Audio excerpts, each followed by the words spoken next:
Newsom, who's running around saying we all have California derangement syndrome. He's just like ripping off Trump derangement and calling it California derangement. It's like, no.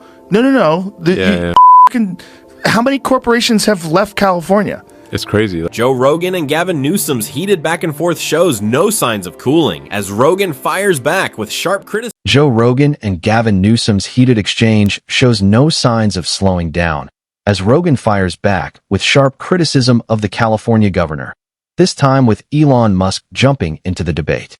Together, Rogan and Musk delivered a tough takedown of Newsom's policies in the Golden State, mixing biting commentary with moments of dark humor. The clash quickly turned into a brutally entertaining spectacle, leaving plenty to unpack as tensions continue to rise between the outspoken trio. Something. That's what's nuts. There's always some new law that's passed, some new insane thing that California's doing. Yeah. And it's like a giant chunk of it's happening in California. The most preposterous things that I get. Yeah. And then you got crazy. Gavin Newsom, who's running around saying we all have California derangement syndrome. He's just like ripping off Trump derangement and calling it California derangement. It's like, no. How many corporations have left California? It's crazy. Like, hundreds. Yes, hundreds. Right? Hundreds. Yes. That's not good. Chick-fil-A. I think In-N-Out left. Yeah, In-N-Out left. They moved to Tennessee. Yeah. Yeah. They're like, we can't do this anymore. Right. And it's the California company for food. It's Yes. like the greatest hamburger place ever. It's awesome. Yeah. Yeah, I'm not actually speaking of like just sort of open source and like looking at things openly. I just like going In-N-Out and seeing them make the burger. California has seen a steady exodus of major corporations, as many point fingers at Governor Gavin Newsom's administration for fostering an increasingly hostile business environment. In 2021, Tesla moved its headquarters from Palo Alto to Austin, citing soaring living costs and restrictive regulations that hindered innovation. A year earlier, Oracle made a similar move from Redwood City to Austin to take advantage of lower taxes and greater workforce flexibility. Even Chevron, after more than a century in California, relocated its headquarters to Houston in 2024, frustrated by mounting regulations and skyrocketing operational expenses. These high-profile departures highlight growing fears that California's current economic model is pushing away the very companies that once made the Golden State a powerhouse of American prosperity. Speaking of like just sort of open source and like looking at things openly, I just like going In-N-Out and seeing them make the burger. Yeah, it's right there. They chop the onions and they you just see everything getting made in front of you. Yeah. It's great.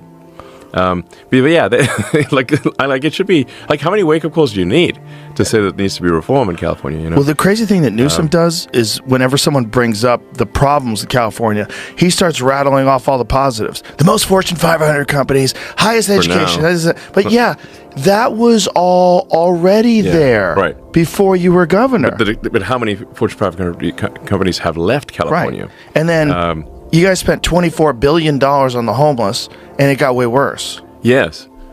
Like the homeless population doubled or something. Like people don't understand like the homeless thing because it sort of preys on people's empathy, and I think we should have empathy. It's astonishing when you think about it.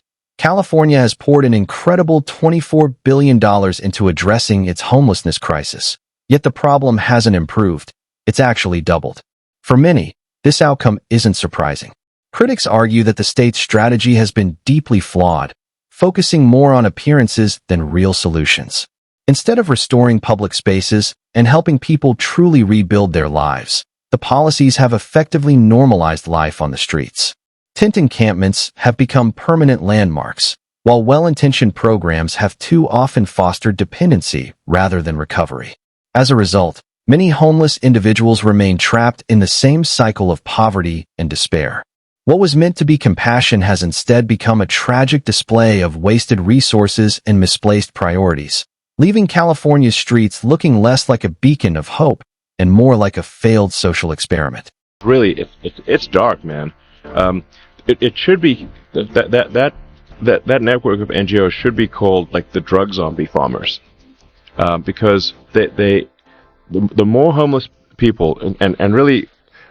Like when you meet like somebody who's like totally dead inside, shuffling along down the street with a needle dangling out of their leg, homeless is the wrong word. Like, homeless implies that somebody got a little behind on their mortgage payments, and if they just got a job offer, they'd be back on their feet. But someone who's, I mean, you see these videos of people that are just shuffling, you know, they're on fentanyl, they're like, you know, taking a dump in the middle of the streets, you know, and they got like open sores and stuff.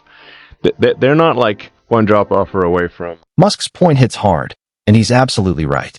It's becoming increasingly evident that certain groups hide behind the language of empathy while benefiting from systems that keep receiving funding without producing real results. The deeper issue is that many of those living on the streets aren't merely victims of bad luck. They're caught in cycles of addiction and mental illness, left without meaningful support or structure. What's needed isn't more virtue signaling or ballooning budgets. It's decisive government action. That means expanding structured recovery programs, improving access to mental health care, and strengthening drug treatment enforcement in high-risk areas. When combined with transitional housing and job reintegration efforts, these steps could foster genuine recovery. Until then, the state will continue to funnel money into programs that look good on paper but fail in practice, leaving both the homeless and the public trapped in a cycle of frustration and loss. So, and then the you know, these sort of charities, in quotes, are they get money proportionate to the number of homeless people or number of drug zombies. Right. So their incentive structure is to maximize the number of drug zombies, not minimize it. Right. That's why they don't arrest the drug dealers. Because if they arrest the drug dealers, the drug zombies leave. So they know who the drug dealers are. They don't arrest them on purpose. Because otherwise, the drug zombies would leave, and they would stop getting money from the state of California. And This revelation is truly eye-opening and sheds light on why California has poured billions into fighting homelessness. Yet the crisis remains as dire as ever. The reality is that much of the funding never reaches the people it's intended to help. Instead, it gets absorbed by a sprawling network of nonprofits, contractors, and bureaucratic programs built to reward activity rather than real results. It's a scenario reminiscent of when the Trump administration cut off certain USAID-funded charities after uncovering that money was being diverted toward political agendas and administrative overhead instead of genuine humanitarian aid. The same dynamic seems to be at play here. When funds meant for solutions become paychecks for middlemen, the crisis only grows deeper. California doesn't suffer from a lack of funding. It suffers from a lack of accountability and oversight, all too often disguised as compassion. Even law enforcement's coordination in this effort highlights how deeply the system has become entangled in managing failure rather than fixing it.